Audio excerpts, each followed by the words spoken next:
Halo, saya Faruk.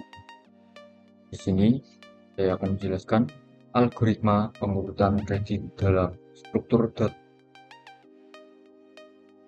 Apa itu algoritma pengurutan redik?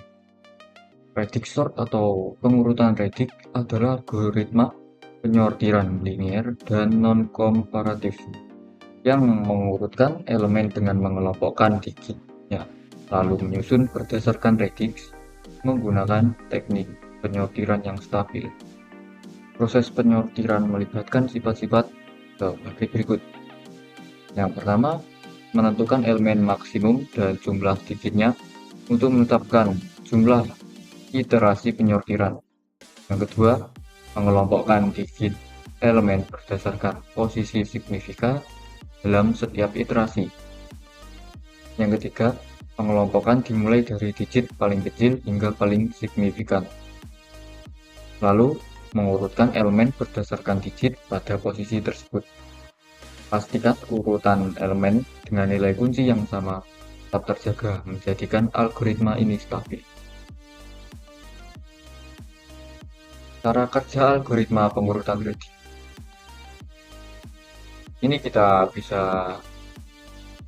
coba mengurutkan daftar bilangan bulat pada gambar di atas dalam urutan menaik menggunakan algoritma redik sort atau pengurutan redik. Langkah-langkah untuk melakukan proses penyortiran redik. Pada langkah pertama, identifikasi elemen dengan nilai maksimum dalam daftar. Dalam hal ini, itu adalah 835. Langkah kedua, hitung jumlah digit elemen maksimum. 835 memiliki 3 digit tepatnya. Langkah ketiga, tentukan jumlah iterasi berdasarkan langkah 2. 835 memiliki 3 digit, artinya jumlah iterasi akan menjadi 3. Langkah yang keempat, menentukan dasar elemen, karena ini adalah sistem desimal, dasarnya adalah 10. Lalu yang terakhir, mulai iterasi pertama. Pada iterasi pertama, kami mempertimbangkan nilai tepat satuan dari setiap elemen.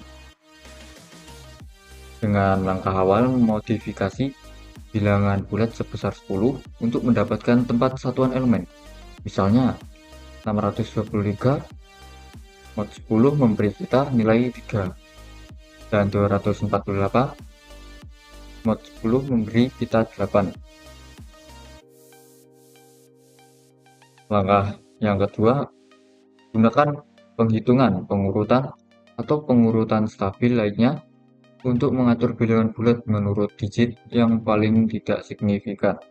Seperti terlihat dari gambar, 248 akan jatuh pada empir ke-8, 623 akan jatuh pada empir ke-3, dan seterusnya. Setelah iterasi pertama, daftarnya sekarang terlihat seperti gambar di bawah ini. Seperti yang terlihat dari gambar yang diberikan, daftar belum diurutkan dan membutuhkan lebih banyak iterasi untuk diurutkan sepenuhnya.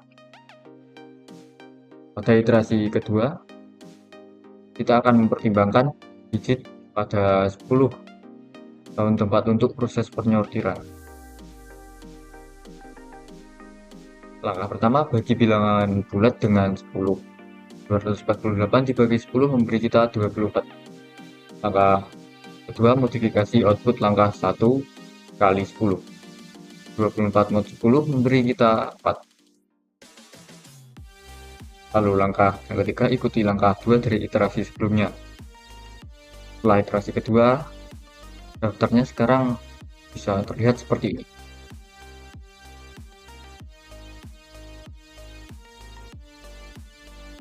Kalian dapat melihat dari gambar yang diberikan di samping bahwa daftar tersebut masih belum diurutkan sepenuhnya karena belum dalam urutan naik. Lalu iterasi ketiga. Untuk iterasi akhir, kita ingin mendapatkan digit yang paling signifikan. Dalam hal ini, itu adalah 10 tahun tempat untuk masing-masing bilangan bulat dalam daftar.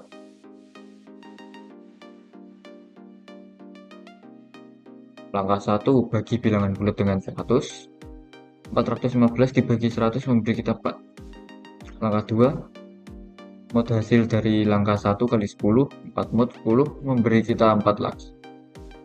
Langkah ketiga, ikuti langkah 3 dari iterasi sebelumnya. Seperti yang bisa kita lihat, daftar sekarang diurutkan dalam urutan menaik. Iterasi terakhir telah selesai dan proses penelitian sekarang selesai. Ada program Python untuk algoritma pengurutan teks. Bisa lihat seperti pada gambar tersebut. Dengan def counting sort algo, r position, n sama dengan len r, result 0, count 0, kali 10 untuk menghitung count elemen.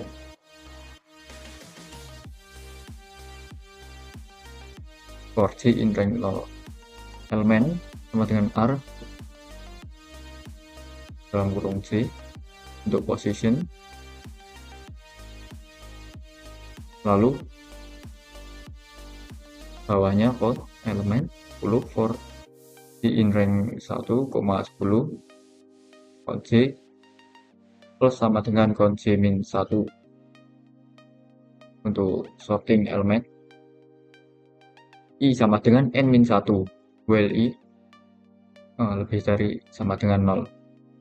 Elemen sama dengan r i, result count i min sama dengan 1 for j in range 0, n r j sama dengan result j. Dengan def radix sort algo, r maksimum sama dengan max, position sama dengan 1, while maximum position lebih dari 0. Counting sort algo, r position kali sama dengan 10. Dengan input 162, 623, 835, 415, dan 248. Lalu di print maka akan dapat hasilnya yaitu 162, 248, 415, 623, dan 835. Pada analisis kompleksitas pengurutan radix, ada dua jenis kompleksitas yang perlu dipertimbangkan, yaitu kompleksitas ruang dan kompleksitas waktu. Kompleksitas ruang sama dengan O dalam kurung N plus B, di mana N adalah ukuran array dan B adalah basis yang dipertimbangkan. Kompleksitas waktu sama dengan O dalam kurung D kali dalam kurung N plus B tutup kurung, di mana D adalah jumlah digit elemen terbesar dalam array. Untuk kompleksitas ruang pengurutan radix, dua fitur yang harus difokuskan untuk kompleksitas ruang. Yang pertama ada jumlah elemen dalam array N, dasar untuk mewakili elemen B. Terkadang basis ini bisa lebih besar dari ukuran array. Kompleksitas keseluruhan adalah O dalam kurung N plus B. Properti berikut dari elemen dalam daftar dapat membuat ruang pengurutan radix tidak efisien. Yang pertama, elemen dengan sejumlah besar digit. Yang kedua, basis elemennya besar seperti angka 64 bit. Lalu aplikasi penting dari radix sort adalah yang pertama, radix sort dapat digunakan sebagai algoritma pencarian lokasi di mana rentang nilai yang besar digunakan. Ini digunakan dalam membangun array, akhiran dalam algoritma BC tree. Lalu ini digunakan dalam mesin akses acak berurutan yang ada di komputer biasa tempat catatan dikunci. Itu saja dari saya. Terima kasih atas perhatiannya.